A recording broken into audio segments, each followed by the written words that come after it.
amigos que nos acompanham pela internet, por meio do Facebook. Saudar a todos.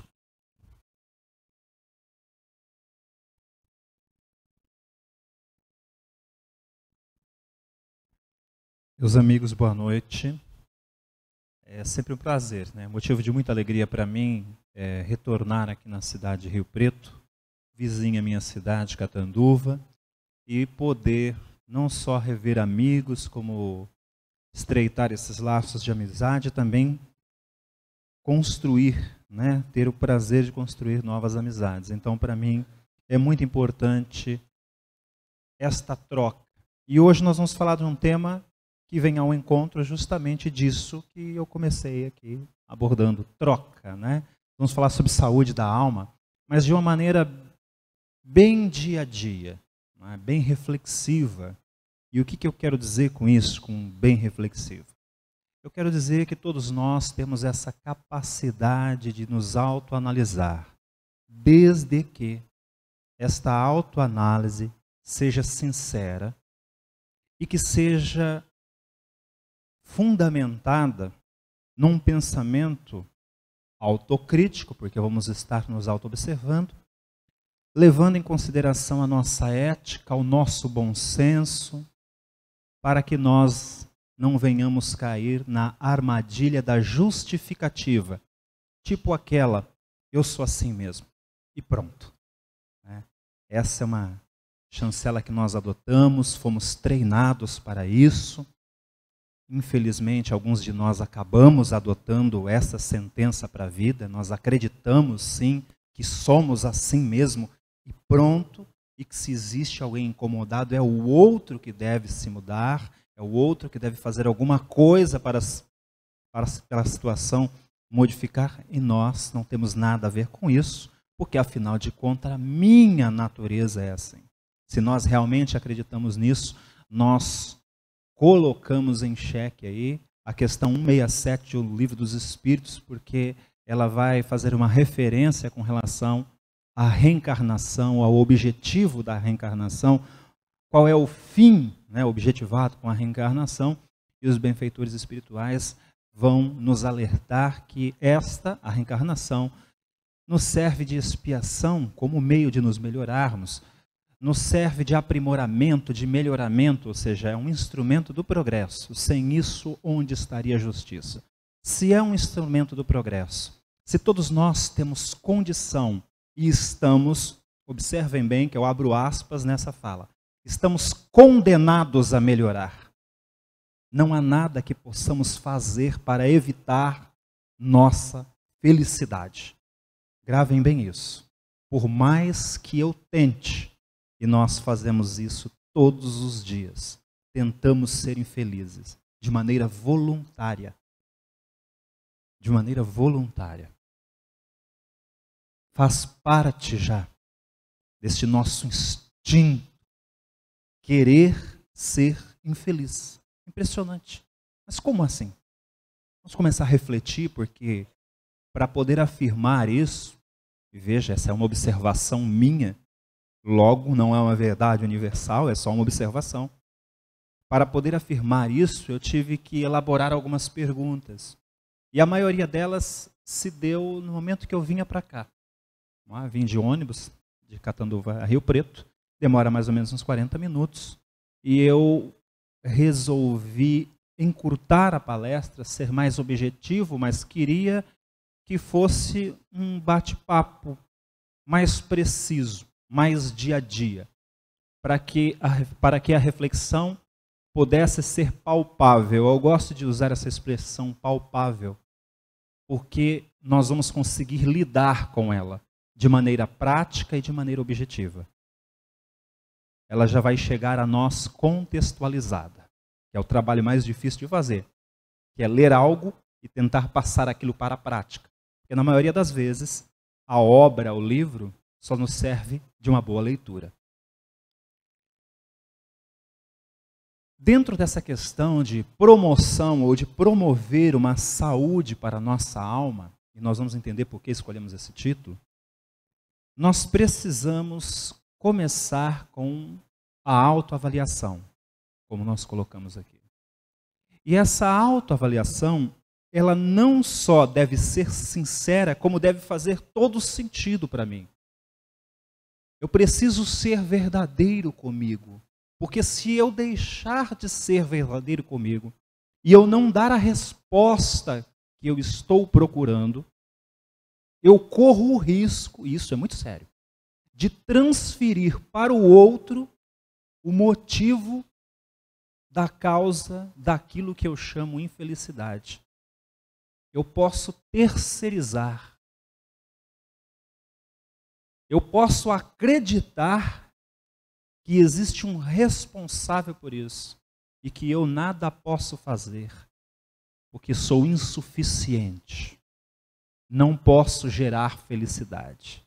Dependo de um terceiro que detém total poder e decisão sobre minha vida, quando eu, senhor do meu destino, deveria tomar o poder de decisão sobre minha própria vida.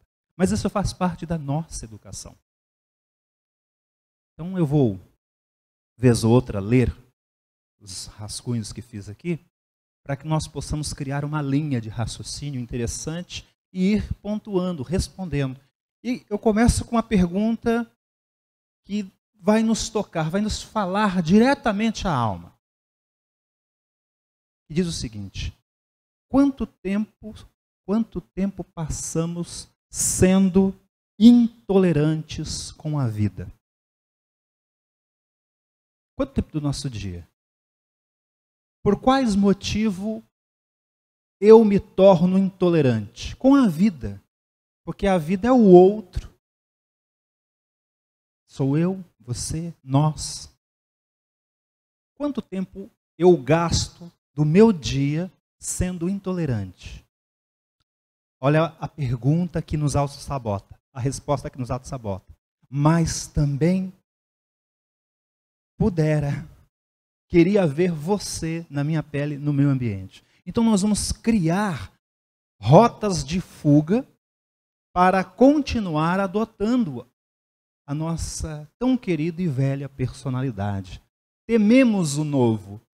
Não sabemos nada sobre o novo, até porque a palavra novidade significa que aquilo ainda não é conhecido. É novo. Se é novo, eu nada sei sobre aquilo. Eu tenho referências do passado, que dependendo do bloqueio que se estabeleceu na minha vida, pontos mortos que eu carrego, eu posso temer o novo. Aliás, eu posso até querer deduzir o que é o novo. Eu posso tentar interpretá-lo. E dentro do meu ponto de vista, pequeno e estreito, chegar a uma sentença do que é o novo e de porquê eu não quero experimentar aquele sabor. E a vida passa. Passa. E eu vou entrando na minha crise existencial buscando terceiros. Não satisfeito se eu não encontrar um espírito encarnado para acusar o outro ser humano, eu encontro com certeza um desencarnado. O tão querido obsessor, que vai passar a ser o culpado pela minha falta de equilíbrio. Então, quando nós falamos em saúde da alma, nós estamos abrangendo todo o nosso histórico de vida. E não só aquilo como conhecemos, que conhecemos como sendo saúde, conforme defende a Organização Mundial de Saúde. Estamos indo muito mais além. Estamos entrando no campo do espírito. Nós precisamos falar de espírito. Já está na hora de estar na pauta da nossa educação. O porquê você nasceu nesta família. Qual é o seu papel aqui como estagiário nesta família? O que temos de aprender um com o outro? O porquê você traz essa personalidade mais difícil? Eu esta, ela esta, este esta. O porquê é importante falar de reencarnação no século 21? A era da tecnologia, mas que teme falar de espírito e de imortalidade da alma, porque falar de imortalidade da alma estabelece uma sentença para nós. Eu não posso ferir você. Por quê? Porque vou prestar contas. Então é mais fácil querer crer que tudo acaba. Mas querer crer que tudo acaba vai contra o nosso propósito existencial. Gera conflito, eu me torno frio. É como se o amor esfriasse em mim, eu me desconecto. Então, quanto tempo eu estou perdendo, me autodesvalorizando, me tornando intolerante com a vida, com os outros? Tem como avaliar isso? É só começar a prestar atenção no movimento dos pensamentos antes de eu verbalizar. Porque se for contar com o verbo, então a gente perde as contas. Só aqueles que ficam na nossa mente. Quantas vezes passam pela minha cabeça, pela minha mente, pensamentos que estão me sabotando, que diz respeito ao outro, mas que eu desvalorizo tudo isso, entro no cenário daquela maledicência íntima que começa no meu mundo interior. E eu vou tecer longas horas de diálogo, um monólogo, comigo mesmo, de o porquê tenho que criticar, condenar aquela pessoa que tinha o dever, que até então parecia ser meu, mas que eu transferi, o dever de me fazer feliz, que até ontem eu amava, mas hoje passei a odiar, porque faltou comigo. Tudo isso vai gerando desconforto para o mundo íntimo. E esse desconforto emite um sinal. Sinal, frequência. Frequência estabelece sintonia, ela busca uma reciprocidade e vai criar ressonância com o campo de alguém. Quem? Nossas mentes. A pergunta é, em qual frequência eu vibro diariamente? Do que eu me alimento? Porque nós nos alimentamos uns dos outros. Então, do que eu me alimento? Com relação às simpatias mesmo, pessoas para pessoas. Como eu observo o outro? Qual é o movimento do meu mundo íntimo? Existe ódio aqui? Mágoa? Revolta? Existe justificativa para eu me vingar? E quanto tempo, já que existe, eu perco com isso?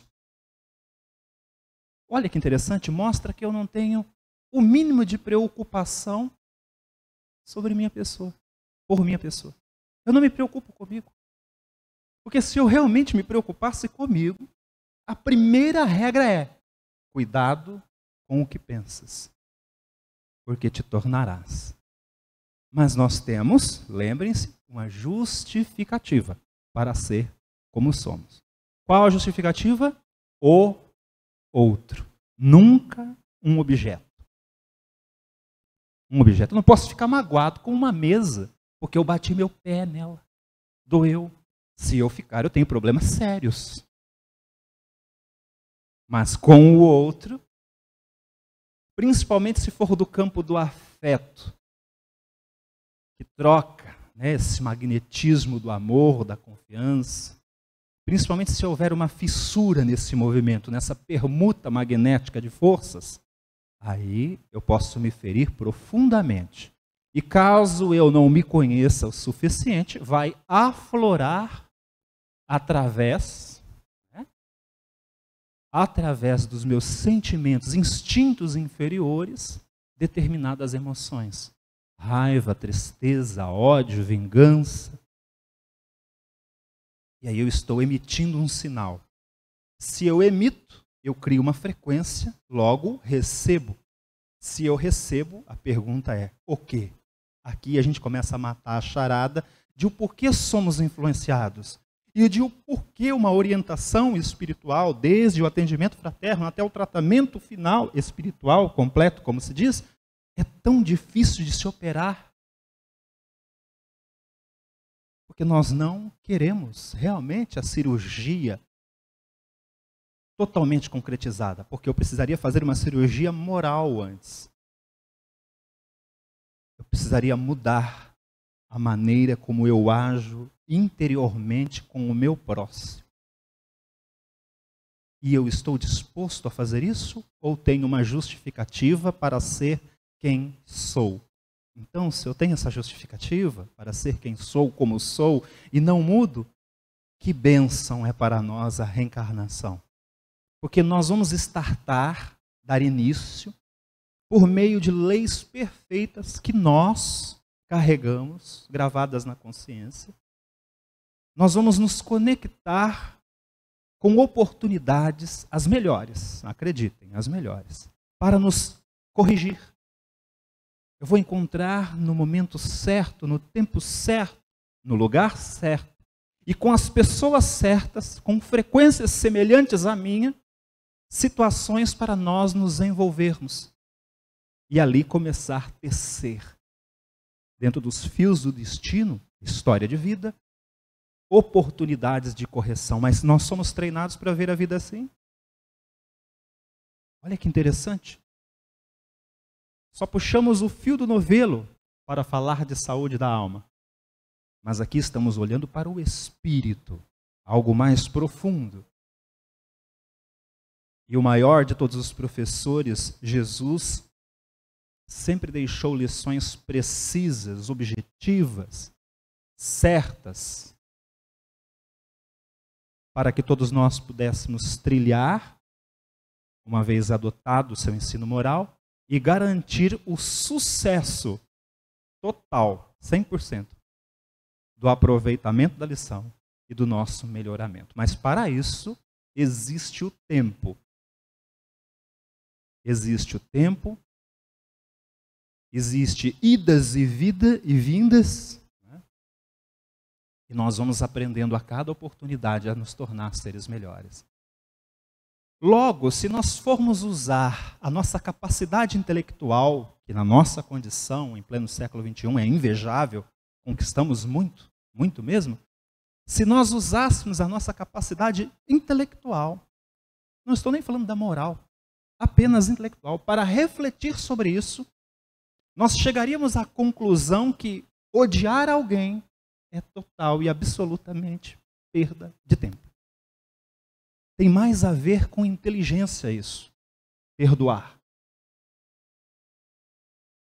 Porque eu entendo que eu carrego um peso que é desnecessário, que não interessa a ninguém, absolutamente ninguém, a não ser a mim mesmo que cultiva a dor e o peso. E com isso eu vou gerando um desequilíbrio. E esse desequilíbrio vai gerando sintonia. Aí vai interessar mentes que vibram na mesma frequência. E que gostam de nos ver junto delas. Não nos deixam decolar, voar, alçar voo para mais longe.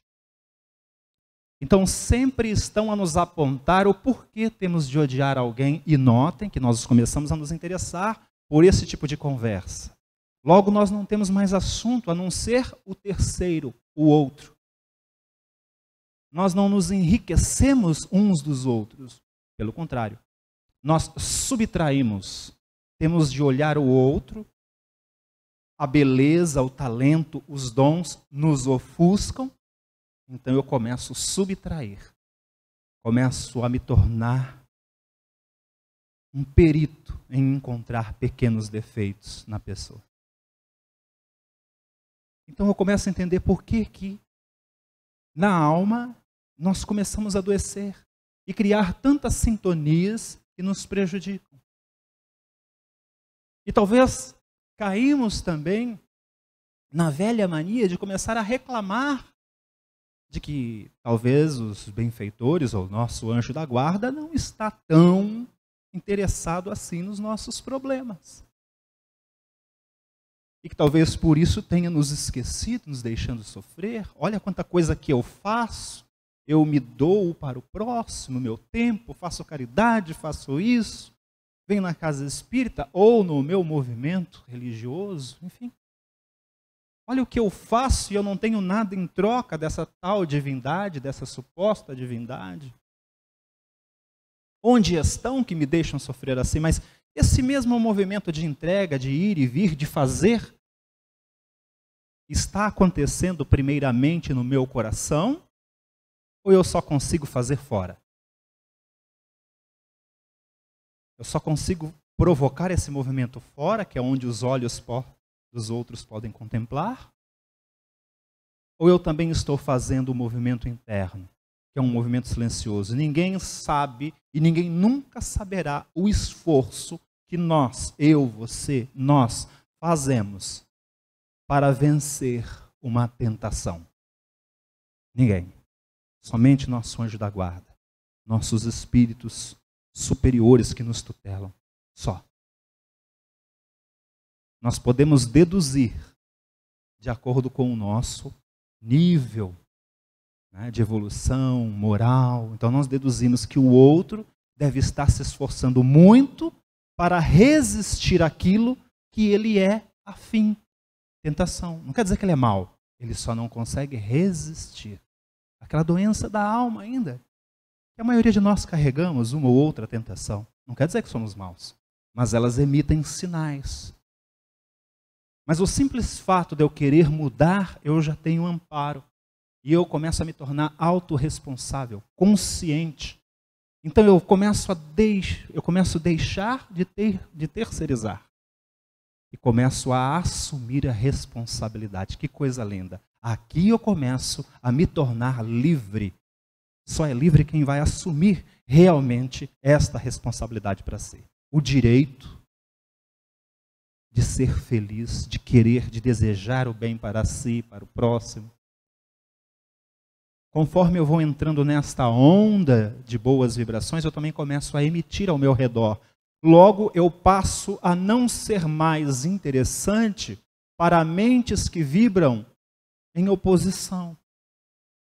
Para irmãos nossos desencarnados, que até então, até um tempo atrás, sentiam prazer em estar em nossa companhia, porque se afinavam com o nosso modo de ser.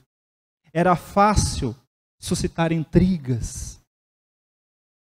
Era fácil fazer com que eu me envolvesse no meu mundo íntimo, criando telas mentais que talvez varasse a noite, não me deixando dormir.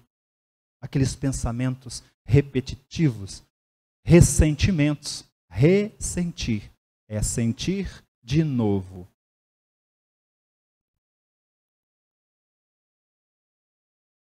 Se eu me preocupar realmente comigo e com o meu bem-estar, eu começo então a entender que ficar nesse ciclo vicioso e repetitivo de pensamento faz com que eu só venha a me prejudicar.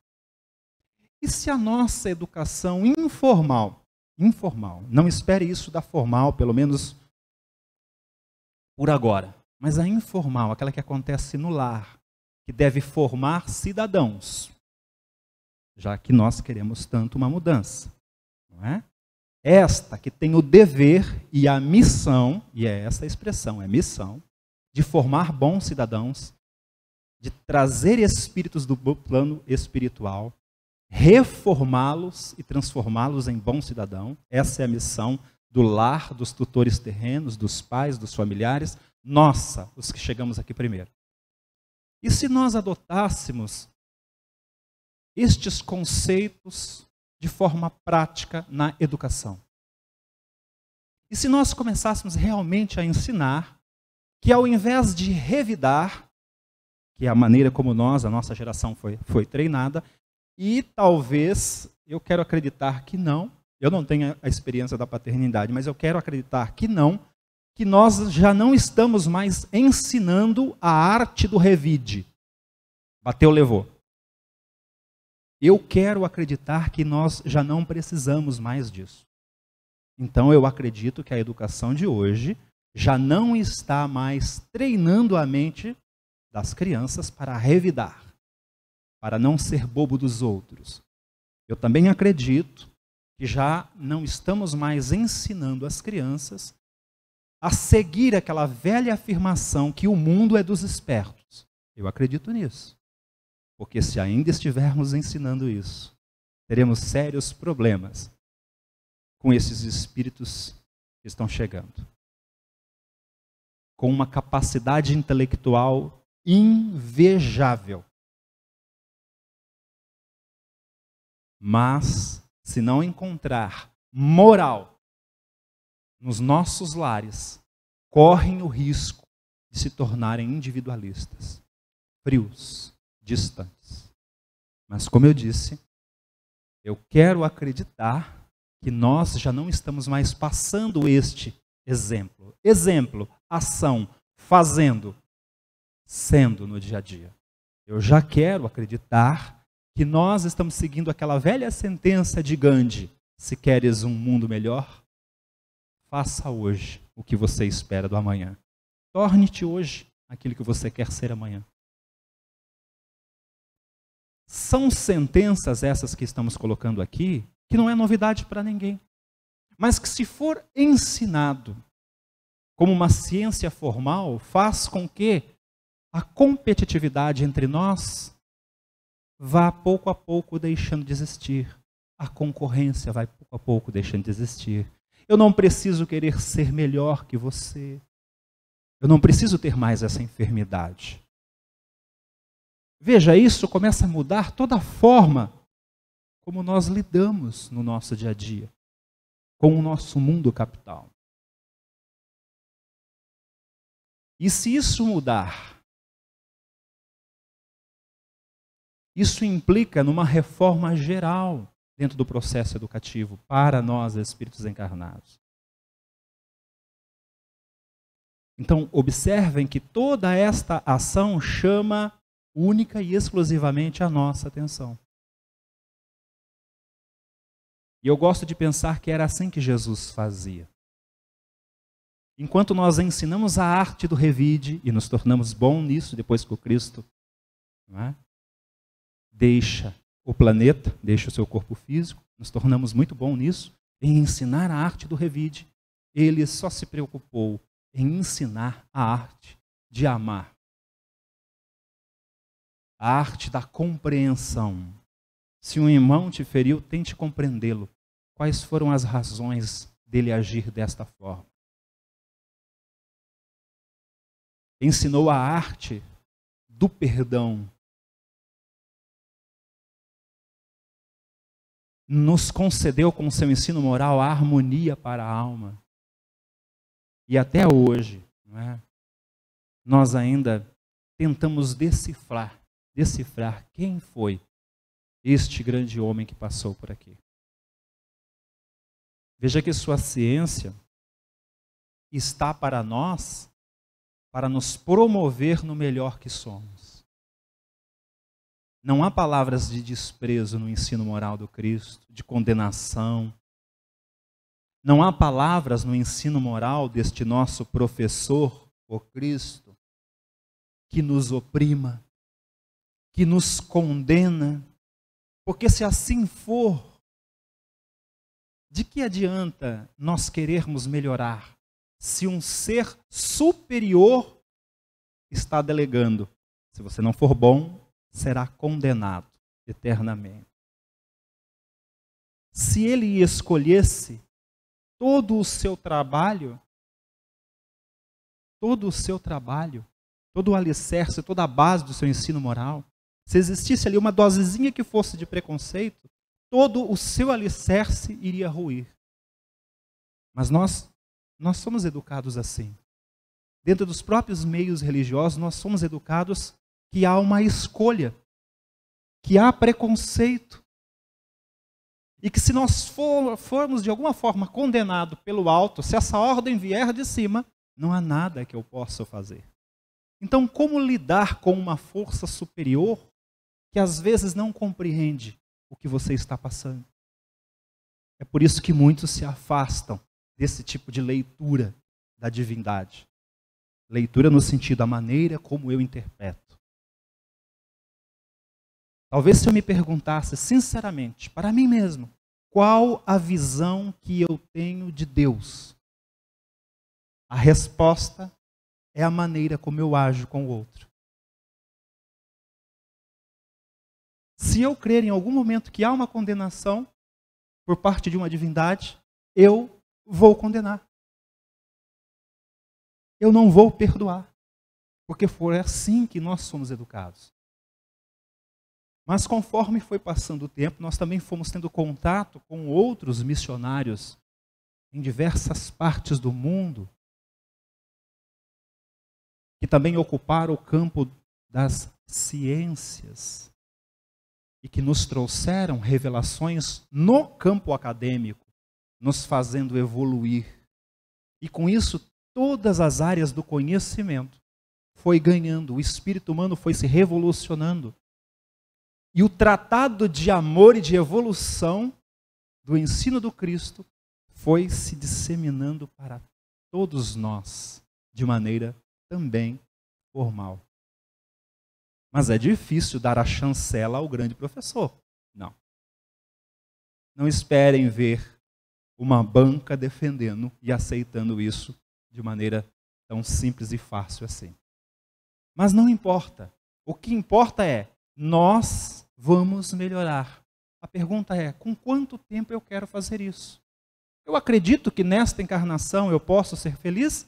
Ou eu parei em algum ponto que eu mal interpretei dentro do próprio Evangelho segundo o Espiritismo e li por algum motivo que felicidade não é desse mundo e de repente eu acreditei e baixei-me a minha cabeça. Será que eu cometi essa falha? Será que eu atrevi a estudar só cinco obras? E comparar que nós podemos desfrutar de uma felicidade relativa tão boa quanto esse planeta pode nos oferecer. E acreditem, para nós é perfeita.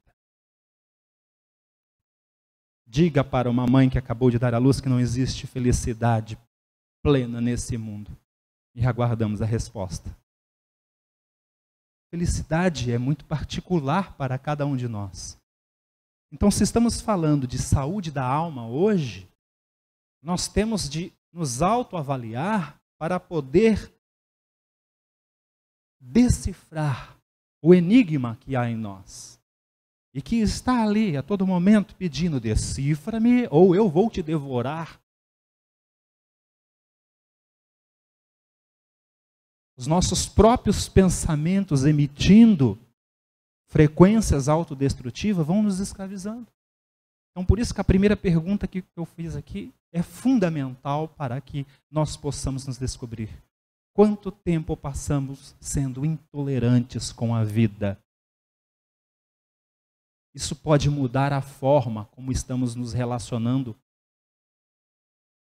com esse mundo que fomos convidados a habitar. Estar encarnado é uma oportunidade maravilhosa, porque vai aflorar em nós dons, os talentos que vão se transformando em virtude, como também vai aflorar em nós, ou seja, nós vamos despertar os instintos inferiores que precisam ser trabalhados. Então é comum em cada fase da nossa vida nós irmos nos descobrindo. E conforme vamos ganhando maturidade, vamos nos pegar em determinados preconceitos. Vamos nos pegar tendo intolerância com determinado irmão. Vamos nos flagrar com pensamentos de inveja. Eu tendo inveja? Isso é complicado? Estou sendo obsediado? Não. Está se conhecendo. É o remédio. É o preço da maturidade. Conforme eu vou me tornando melhor, eu vou tendo contato com os meus pontos mortos. Então eu vou me curando. Quanto mais eu vibro nessa frequência da cura, do bem-estar, da harmonia, mais eu vou tendo sucesso em todas as áreas da minha vida. Prosperidade quer dizer o quê? Rima com o quê? Com harmonia. Não há prosperidade sem harmonia. Eu conheço uma pessoa próspera que faz mal para os outros. Não, você conhece uma pessoa que tem dinheiro e que faz mal para os outros. Próspera não. Próspera tem a ver com saúde espiritual. Eu conheço uma pessoa que se deu bem à custa dos outros. Está em desarmonia interior. Não tem paz. Tem sim, porque eu vejo as fotos dele no Facebook, na rede social, e é só coisa boa. Não. Eu trocava minha vida por isso. Talvez você desencarnasse no primeiro contato que tivesse com essa vida fácil. Não é? Então nós temos de tomar muito cuidado com os movimentos que existem dentro de nós. Tudo começa no pensamento. E aí eu tenho que tomar cuidado como esse revide, já que nós somos treinados para isso, e essa é uma doença muito séria. Como que ele chega até o outro, a princípio dentro do meu próprio mundo íntimo, pode me perturbar profundamente. Depois, no campo das emoções, logo após, eu posso estar verbalizando e agredindo alguém. Como também eu posso estar agredindo fisicamente. Mas como se não bastasse só isso, hoje nós temos algo a nosso favor. O mundo virtual. E ali eu posso colocar para fora aquilo que eu estou pensando. E eu não agrido só aquela pessoa que eu estou dando a indireta ou direta. Eu agrido milhares de mentes que estão naquela frequência do pensamento sombrio, da crise depressiva ou da depressão estabelecida. Eu agrido milhares de pessoas que estão se deixando levar pelo hábito nocivo da doença do pessimismo, porque pessimismo é uma doença e tem tratamento terapêutico. Eu ofusquei os meus olhos espirituais para a vida. Então eu começo a ver, é só uma metáfora, em preto e branco. Eu sou pessimista, pessoa desgostosa, perdeu o gosto pela cor da vida, porque na vida tudo é gratidão, independente do resultado que ocorra para com a minha vida. Tudo expressa gratidão. Quando eu entro nessa onda, nessa vibração, ou usando um palavreado mais moderno, nessa vibe, eu também começo a receber novamente uma frequência positiva. Mas pode ser que eu me canse de fazer isso. E vou dizer assim, mas eu estou fazendo esta terapia de doar o bem, de me livrar dos lixos que eu carrego no meu interior, e olha o que estão me oferecendo. Não estou vendo tanto lucro nisso. Então tem sempre uma perguntinha básica. Eu gosto muito de trabalhar com contra-perguntas. Questione-se e pergunte. Toda vez que vier o desânimo, aquela vontade de revidar, pergunta assim, qual é a minha natureza? É daquele que agride ou daquele que compreende? A sentença vem logo depois. Então eu saberei, se caso agredir, qual é a minha natureza naquele momento. É óbvio que nós somos conduzidos também por nossas emoções. Há muitos outros fatores para ser avaliado aí. Mas se nós começarmos a entender, não é, que nós podemos sim fazer essa mudança, tá? Aos poucos. E por que aos poucos? Não é? Tudo para mudar precisa estabelecer um ritmo. Toda mudança leva tempo. E tudo que é novo necessita de adaptação. Se no nosso mundo íntimo nós somos pessoas que até pouco tempo atrás, ou no momento agora presente, temos o hábito de nos ofender com tudo, de cultivar pensamentos negativos, de terceirizar tudo aquilo que nos acontece, de não acreditar que podemos ser felizes, porque uma vez nos ensinaram que estamos num mundo de prova e expiação, então felicidade não é desse mundo. Se eu realmente passei a adotar essa ideia, para mudar, eu preciso de um tempo. Porque senão não faria menor sentido estarmos aqui. Seria diminuir demais a inteligência divina, acreditando que de lá, do alto, se é que eu posso me expressar assim, querem nos ver pagar o preço por aquilo que cometemos numa vida passada. Quem está melhorando somos nós. Não há prazer nenhum em um ser divino nos ver sofrer. Pelo contrário, Eles querem o nosso bem. Mas nós nos acostumamos principalmente com uma expressão que o espiritismo, o movimento espírita, adotou, não o espiritismo, o movimento espírita, chamado karma. E se nós levarmos, se nós não analisarmos essa palavra, nós corremos o risco de acreditar que significa condenação. Estar preso a algo e não tem nada a ver. O karma de soltar o meu aparelho é que ele vai cair. Aplica-se uma reação sobre toda a escolha que eu faço. É um karma.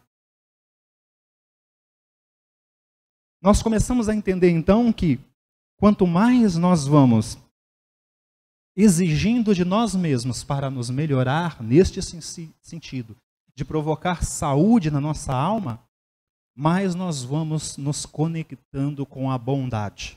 E há uma onda incrível de bondade nas pessoas, aguardando para ser desperta. Estar encarnado é um risco. Encarnar num planeta como o nosso significa que, em alguns momentos da vida, vai doer. Em outros, podemos talvez sofrer. Mas se soubermos aproveitar, nós vamos extrair desta dor e do sofrimento todos os ingredientes que nos farão seres resistentes a qualquer desafio, tá, que as circunstâncias da vida nos oferecer. Não é a vida nos oferecendo, são circunstâncias. Estamos encarnados num planeta material e basta ter um corpo material para um dia desencarnar. Promover saúde na alma significa que eu estou entrando em harmonia com o melhor de mim, com o melhor do outro. Significa que eu estou começando a enxergar a minha realidade espiritual, a nossa realidade espiritual. Significa também dizer que nós estamos olhando, enxergando, vendo, mais profundo ainda, ver, diferente de enxergar, vendo que somos uma soma. Soma, apesar de individuais, mas soma. Quando eu firo alguém, eu firo a mim mesmo. Jesus, não faça ao outro aquilo que não quer que seja feito a ti. Uma sentença que não foi compreendida até hoje, senão era aplicada. A do perdão, por exemplo, um dos maiores tratados de psicoimunologia, pouco posto em prática. Como disse no início, a prática fica por conta do revide, porque senão corremos o risco de ser bobo dos outros. Mas fere o nosso orgulho, porque feriu um dos nossos, individual. Então somos convidados a operar em conjunto. Conforme vamos começando a descobrir isso, a despertar para isso, nós vamos nos curando. E é muito bom não ficar preocupado. Eu não digo aquela preocupação de garantir o pão, não, nada disso. Tá? De pagar nossas contas. Eu estou dizendo aquele excesso de preocupação que só existe na nossa mente. Quantas preocupações não deixam com que nós possamos ter uma noite tranquila de sono? Ou que assim que eu desperto, a primeira coisa já é maquinar como vou agredir esta ou aquela pessoa. Saúde da alma tem a ver com a maneira como eu me porto perante a vida. Como eu me porto perante a vida. Há uma frase muito interessante que eu vi em um documentário chamado Eu Maior, foi pronunciada pela Marina Lima, se não me engano, uma personagem que vai fazer parte desse documentário, e ela vai dizer assim, que se você quer conhecer uma pessoa, observa como ela fala dos outros e não de si mesma. Observa como ela fala dos outros. Porque quando nós estamos nesse movimento de perturbação interna, o outro sempre é motivo de crítica. Observe se a pessoa subtrai o outro. E aí, meus queridos, eu encerro dizendo que no Evangelho segundo o Espiritismo resume tudo isso que eu acabei de falar. Eu só coloquei num contexto mais prático. Evangelho segundo o Espiritismo, capítulo 6, Cristo Consolador. A partir do item 5, começam as instruções do Espírito de verdade. Então, olha a responsabilidade deste capítulo. No item 8, precisamente no item 8, no final do item 8, o Espírito de verdade vai dizer assim: o sentimento do dever cumprido. Olha como ele começa a trabalhar. Tá? O sentimento do dever cumprido vos dará paz, resignação, tranquilidade, serenidade. Dever cumprido. Eu não opero nesses campos de perturbação. Estou cumprindo com o meu dever. Eu não estou ofendendo o outro. Estou cumprindo com o meu dever. Ah, não, o que eu fiz não foi ofender. Eu só falei porque falou de mim. Essas justificativas continuam nos amarrando. E aqui é óbvio, tem que usar o bom senso. Não é? Não ser conivente, claro. E então ele fecha dizendo assim: o sentimento do dever cumprido vos dará paz, resignação. A alma se asserena. Uma alma serena. Olha que coisa linda, é saúde para a alma. Ponto. O coração. E ele usa essa expressão. Hoje é fácil, basta pesquisar na Kardecpédia, vocês vão achar vários idiomas e vocês vão ver. É o interior, coração. O coração bate melhor. Físico. Porque ele reflete a alma. O coração bate melhor. E o corpo passa a ter menos desfalecimentos. Não é tão bombardeado por nossas emoções. Não se adoece com tanta facilidade. Não quer dizer que não vai perecer. Detalhe, físico fica no físico. Tá?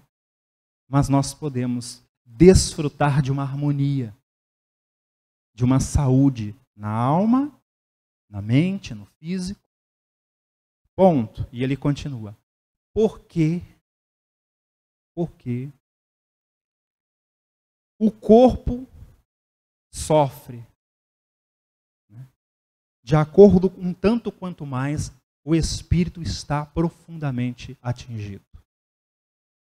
A pergunta então seria essa: o quanto meu espírito está atingido pelas coisas que chegam até mim? Porque eu estou aqui com um objetivo. E se este objetivo desta noite não for curar a mim mesmo, entrar em harmonia comigo mesmo, gerar sintonia boa, de boa qualidade, para mim mesmo, o que eu estou esperando dessa noite? O que eu estou esperando dessa casa? Por mais agradável que seja estar aqui. Pessoas amigas, um ar-condicionado, um bom chazinho lá fora.